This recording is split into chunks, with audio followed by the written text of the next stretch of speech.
اگر 2 بندے جماعت کر رہے ہیں تو امام کس طرف کھڑا ہوگا, اور اگر جماعت تیسرا کوئی شامل ہو جائے, 2 آدمی جماعت کر رہے ہیں تو امام بائیں جانب ہوگا اور مقتدی سیدھے ہاتھ پہ ہوگا. جیسے ہی کوئی دوسرا بندہ آئے تو یا تو امام آگے چلا جائے اور وہ دونوں کھڑے ہو جائیں, یا امام آگے نہیں جا رہا, وہ ڈھیٹ پنا دکھا رہا ہے تو مقتدی کیا ہو جائیں. اب وہ ہوتا ہی ہے, ایک عرب تھے یہاں ہمارے مدرسے میں آئے تو وہ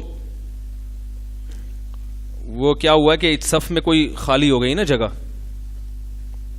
خالی ہو گئی, تو اب وہ درمیان میں گھسنے لگے. وہ تھوڑے سے چوڑے تھے, اب وہ اس کو تھوڑا سا سائڈ پہ کر رہے ہیں نمازی کو, بھائی تو تمیز سے ادھر ہو جا تاکہ میں وہ ہل نہیں رہا ہوں.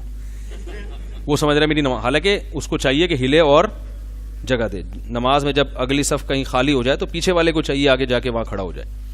تو وہ مجھے بڑی ہنسی آ رہی تھی نا, وہ دھکے لگا رہا ہے, وہ ایسے گڑا ہوا ہے جیسے کھونٹے گاڑ دیا زمین میں. وہ عرب حیران ہو رہا ہے یار یہ کیا کر رہا ہے بھائی. تو یہ جہالت کی بات ہے. کوئی آتا ہے تو مقتدی کو چاہیے پیچھے ہو جائے, اگر پیچھے جگہ نہیں ہے تو امام کو چاہیے آگے ہو جائے.